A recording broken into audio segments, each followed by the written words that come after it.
A lo largo de su historia, la Iglesia ha tenido que defenderse de los ataques a la persona de Cristo.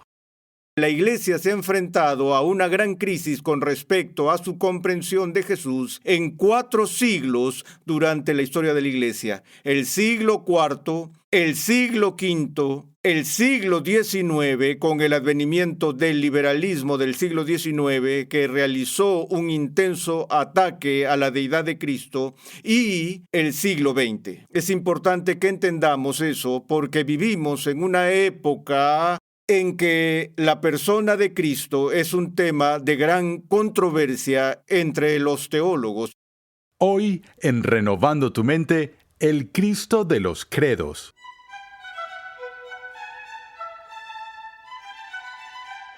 Bienvenidos una vez más a Renovando tu Mente con el Dr. R.C. Sproul. Hoy continuamos con esta serie de enseñanza de 60 lecciones que hemos titulado Fundamentos, un panorama general de la teología sistemática. En esta serie, el Dr. Sproul nos muestra que las verdades de la Escritura se relacionan entre sí en perfecta armonía. La mayor preocupación de la Iglesia primitiva fue establecer un retrato claro y bíblico de Jesús que revelara la unidad y la diversidad de la divinidad. Los diversos concilios de los siglos IV y V son el resultado de esa lucha. Pasemos ahora al salón de clases una vez más a escuchar al Dr. R.C. Sproul mientras explica que podemos beneficiarnos grandemente de la labor de los creyentes que nos precedieron y de los credos que dejaron como legado. Cuando vimos anteriormente la doctrina de la Trinidad, mencioné como la mayor preocupación para la iglesia primitiva, teológicamente, era establecer una comprensión clara del retrato bíblico de Jesús, donde por un lado la deidad y la humanidad de Cristo fueron declaradas y la unidad de Dios fue preservada. Y vimos cómo funcionó eso, por ejemplo, en los acontecimientos que condujeron al Concilio de Nicea y la formulación del Credo de Nicea, que tuvo lugar en el siglo IV. Además, algunos de ustedes recordarán que en ese momento mencioné que la Iglesia se ha enfrentado a una gran crisis con respecto a su comprensión de Jesús en 4 siglos durante la historia de la Iglesia. El siglo IV, el siglo V, el siglo XIX, con el advenimiento del liberalismo del siglo XIX, que realizó un intenso ataque a la deidad de Cristo, y el siglo XX. Es importante que entendamos eso porque vivimos en una época en que la persona de Cristo es un tema de gran controversia entre los teólogos. Hemos visto las enseñanzas radicales del llamado Seminario de Jesús que han dado tijeretazos y cortes a la Biblia y la han trozado hasta tal grado que han hecho carne picada de ella y nos dan muy poco en lo cual confiar de los documentos bíblicos, incluso cuestionando cosas como el haber nacido en Belén. Pero en cualquier caso, a lo largo de la historia de la Iglesia siempre ha tenido que definir su comprensión de la persona de Cristo. Y en el siglo V, la Iglesia se enfrentó a una crisis que era diferente a la que provocó la controversia arriana, la cual dio lugar al Concilio de Nicea en el siglo IV. Y esta crisis originó el concilio ecuménico de Calcedonia en el año 451. Recuerdo de nuevo, como estudiante de posgrado bajo el profesor Berkouwer en Holanda, estudiando a la persona de Cristo, y en sus escritos, Berkouwer tenía todo un capítulo dedicado al concilio de Calcedonia. Y el título del capítulo en su libro era el siguiente: Calcedonia, abre pregunta, un concilio final, cierra pregunta. Era un título fascinante, para un capítulo sobre cristología, y la pregunta que Berkouwer estaba planteando allí era: ¿fue Calcedonia el último gran concilio cristológico? Había otros temas a los que se enfrentaron más tarde en algunos otros concilios menores, pero Fue el último concilio final de la historia de la Iglesia en definir a la persona de Cristo. Y su respuesta fue básicamente sí, por la sencilla razón de que era inimaginable que la Iglesia pudiera ir más allá de donde Calcedonia llegó en su formulación de la persona de Cristo. Ahora, lo que provocó el concilio de Calcedonia en el siglo V fue el ataque a la ortodoxia cristiana que llegó por dos frentes. La iglesia estaba luchando en una guerra por dos frentes en ese momento. Por un lado estaba la herejía de un hombre llamado Eutiques, la cual se llamaba la herejía monofisita. Y por otro lado estaba la herejía que surgió bajo el liderazgo de un hombre llamado Nestorio, que en consecuencia se llamaba la herejía nestoriana. Entonces, lo que estaba involucrado en estos puntos de vista heréticos era simplemente esto. En primer lugar, Eutiques negó que Cristo tuviera dos naturalezas, una humana y una divina. Y por lo tanto, su posición se llamaba monofisismo, de la palabra con el prefijo mono, que significa uno o solo, y de la palabra physis, de la cual obtenemos la palabra física, que es el estudio de la naturaleza de las cosas. Y por lo tanto, la herejía monofisita era de la opinión de que Cristo solo tenía una naturaleza. Ahora recuerden que en nuestra doctrina de la Trinidad, la Iglesia fue muy clara en afirmar que Dios tiene una sola naturaleza. Y allí la dificultad era tener una naturaleza o un ser con tres personas. Y justo el problema opuesto surge con respecto a la persona de Cristo, porque aquí tienes una persona con dos naturalezas. Bueno, eso fue a lo que Eutiques se opuso y dijo que Cristo solo tenía una naturaleza. Bueno, entonces harías la pregunta, ¿cómo percibió él esa naturaleza? ¿Fue solo una naturaleza humana o solo una divina? Porque había habido anteriores a Eutiques quienes habían argumentado que Cristo tenía una sola naturaleza, aquellos que decían que él era simplemente humano, sin deidad, y otros que argumentaban que era completamente divino, como los docetistas, quienes negaban su verdadera humanidad. Bueno, podría pensar que Eutiques estaría en uno de esos dos campos, pero por desgracia, ese no es el caso. Lo que Eutiques formuló fue la idea de que Cristo tenía una sola naturaleza teantrópica. Tomemos unos minutos para definir esta palabra compleja, teantrópica, porque no es una palabra que se escucha todos los días. Es posible que oigas la palabra filantrópico, pero no sueles oír la palabra teantrópico. Filantrópico es alguien que está comprometido en la filantropía o que está filantrópicamente inclinado. Es alguien que manifiesta un amor por la humanidad. Recuerda la palabra Filadelfia, la ciudad del amor fraternal. Fileo es amor, adelphos es hermano.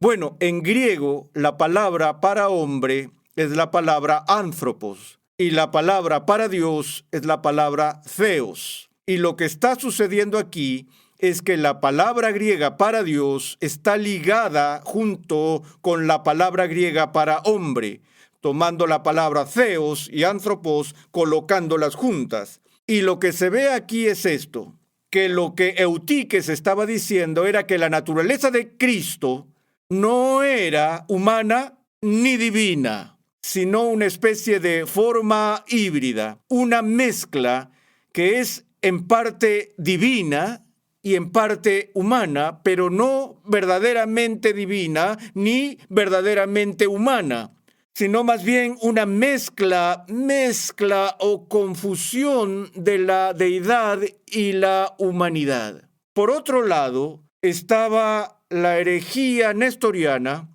y Nestorio argumentó que si Cristo tiene dos naturalezas distintas, una naturaleza divina y una humana, entonces debe tener dos personalidades distintas. Dos naturalezas implicarían dos personas.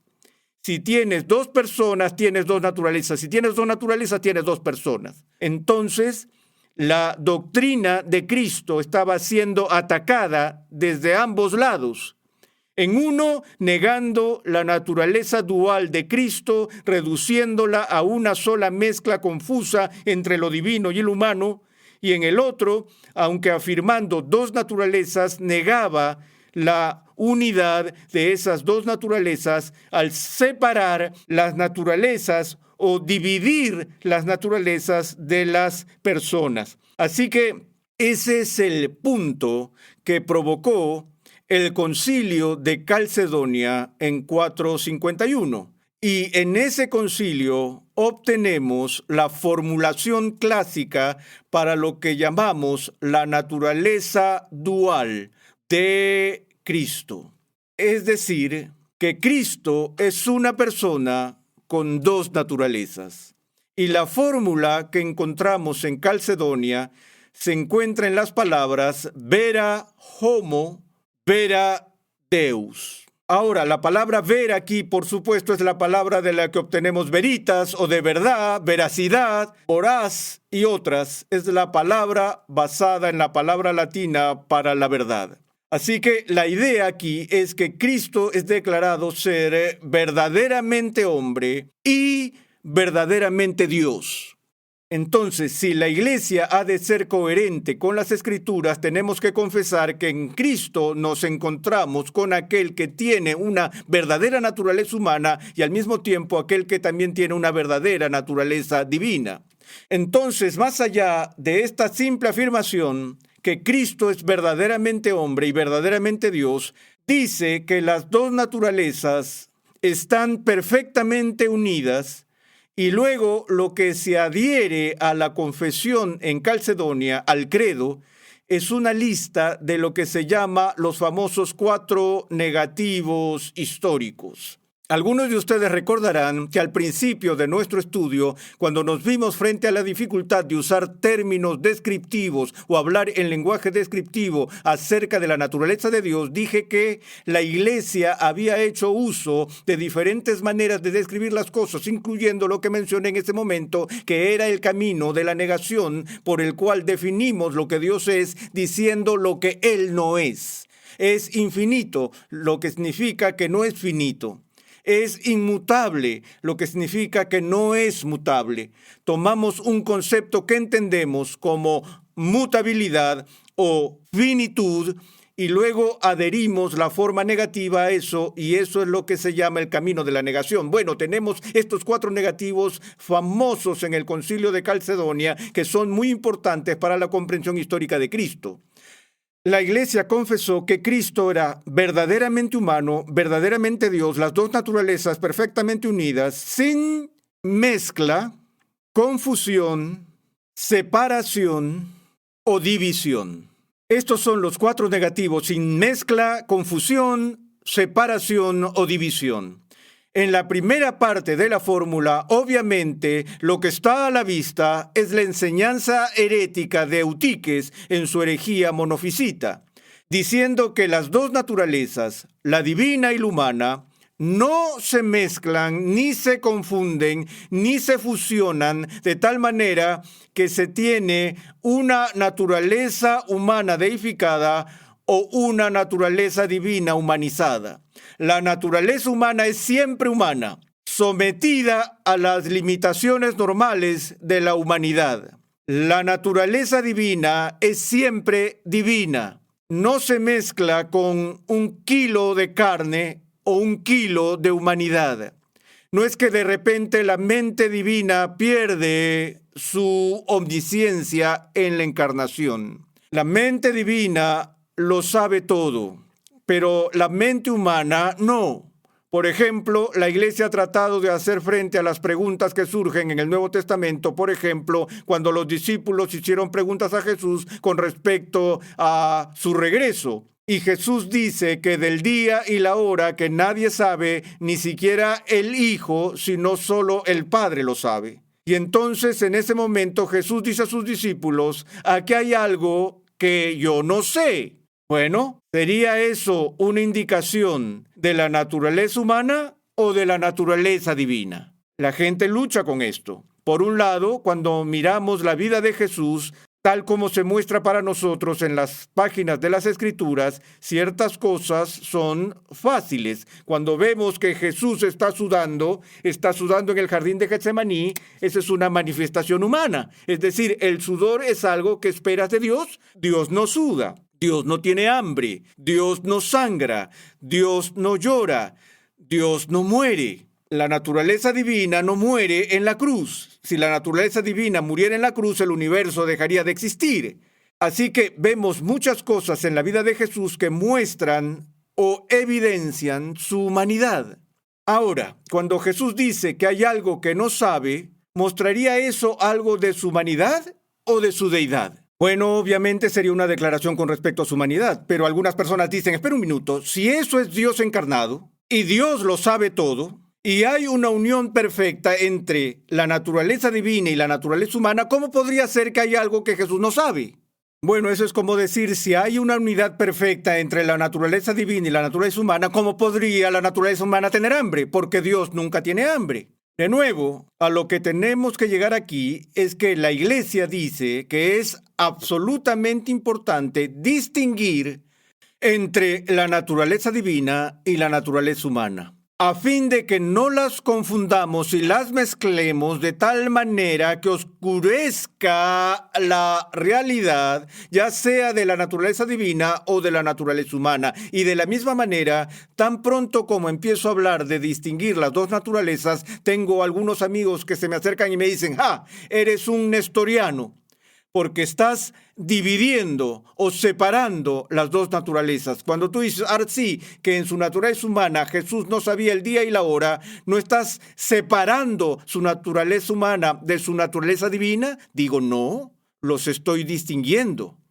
Esa mente humana siempre estuvo en unidad con la mente divina y vemos a Jesús mostrando conocimiento sobrenatural todo el tiempo en el Nuevo Testamento, donde Él revela cosas que sabe y que ningún ser humano podía saber por sí mismo. ¿De dónde saca esa información? Bueno, la obtiene de aquel que es omnisciente. Pero una cosa es que la naturaleza divina comunique el conocimiento a la naturaleza humana y otra cosa es que la naturaleza divina consume a la naturaleza humana y deifique a la mente humana de Cristo. ¿Ves la diferencia? La mente humana tenía acceso a la mente divina, por así decirlo, pero no eran las mismas. Así que había ciertas cosas que Jesús no sabía por su propio testimonio. Eso realmente desconcertó a alguien tan grande como Tomás de Aquino, quien formuló lo que él llamó la teoría de la acomodación, donde dijo que Jesús tenía que saber el día y la hora, es Dios encarnado, y allí hay una unión perfecta. ¿Cómo podía haber algo que la mente divina sepa que la mente humana no sabe? Eso no puede ser, dijo, así que Jesús debió de haberlo sabido. Y esta teoría de acomodación él dijo, pero el conocimiento era demasiado misterioso, era demasiado profundo, era demasiado santo. Y esto cortó el nudo gordiano para ahorrar toda la explicación, la dificultad teológica que no entenderían de todos modos. Solo para hacerlo simple les dijo que no lo sabía.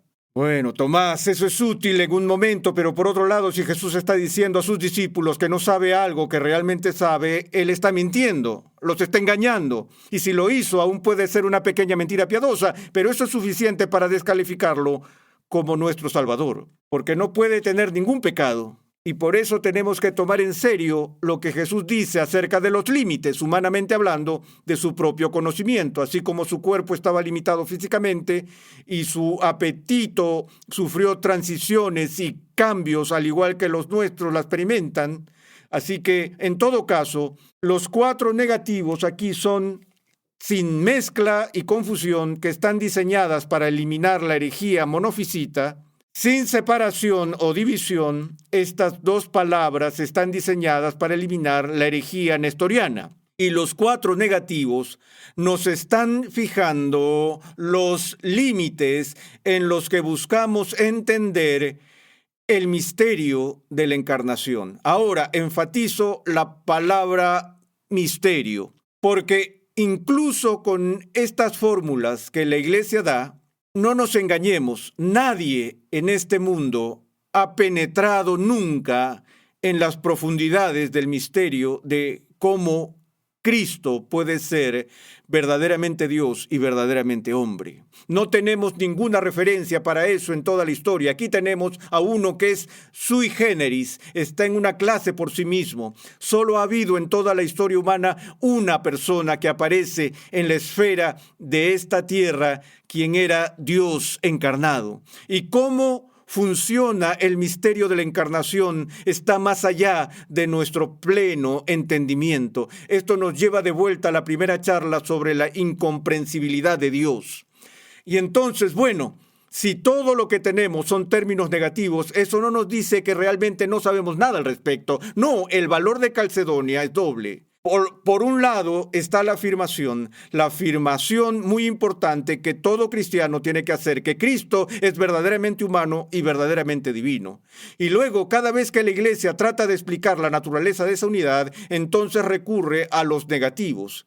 Y casi todo lo que logra, y realmente ni siquiera debería decirlo de esa manera, que casi todo lo que logra, porque logra algo extremadamente importante, es que establece los límites, establece las fronteras sobre las que no te atreves a cruzar. No te atreves a cruzar esas líneas porque lo único al otro lado de esas fronteras será una especie de herejía. Recuerdo de nuevo cuando era estudiante en el seminario, nuestro profesor de sistemática más tarde pasó a ser decano de la Escuela de Divinidades de Yale y estábamos tratando con este tema de Calcedonia en una clase y un día él dijo: si tratan de pensar concretamente en la naturaleza de la unión de la naturaleza humana con la naturaleza divina, él dijo, si vas muy lejos, vas a meterte en un profundo problema. Él dijo, porque si quieren ir más allá de estas categorías negativas establecidas por Calcedonia, y dijo esto, nunca lo olvidaré, dijo,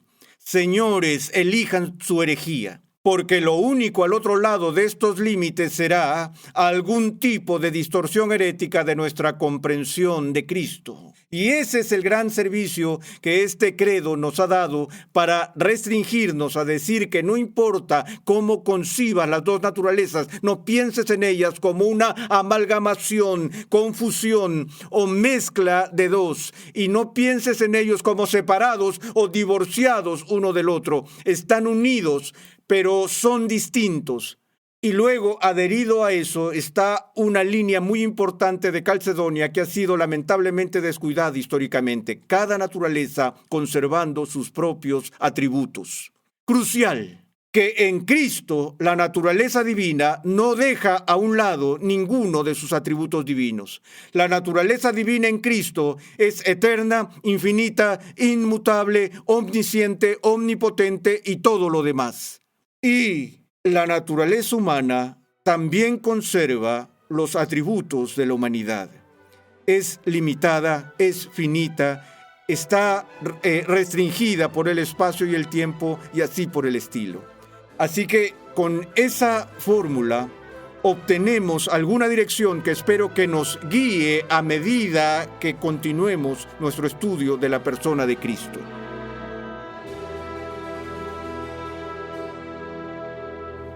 Estás en sintonía de Renovando tu Mente con el Dr. R.C. Sproul. En este episodio recorrimos las diversas controversias históricas sobre la persona de Cristo y vimos por qué Cristo es verdaderamente Dios y verdaderamente hombre. Te recomendamos el libro del Dr. R.C. Sproul titulado Todos somos teólogos, una introducción a la teología sistemática. En este edificante libro, el Dr. Sproul estudia las verdades básicas de la fe cristiana, recordándonos quién es Dios y qué ha hecho por su pueblo en este mundo y en el venidero. Todos somos teólogos, una introducción a la teología sistemática. Pídelo en tu librería favorita hoy mismo. A menudo, la Biblia atribuye gran importancia a los nombres y títulos. En el siguiente episodio de Renovando tu Mente, R.C. Sproul recorre varios de los nombres más comunes que la Escritura asigna a Jesús, explicando lo que ellos revelan acerca de Él. Renovando tu Mente es una producción de los Ministerios Ligonier, la confraternidad de enseñanza del Dr. R.C. Sproul. Nuestra misión, pasión y propósito es ayudar a las personas a crecer en su conocimiento de Dios y su santidad. Nuestra programación es posible gracias al generoso apoyo en oración y financiero de cristianos alrededor del mundo. Para hacer tu donación, por favor visita nuestra página web renovandotumente.org. Dios llama a su pueblo a ser transformado por la renovación de su mente. Es por esta razón que transmitimos una enseñanza que expone las glorias de Dios reveladas en la Biblia en el contexto de la cultura, la filosofía, la apologética, la ética y la historia de la Iglesia.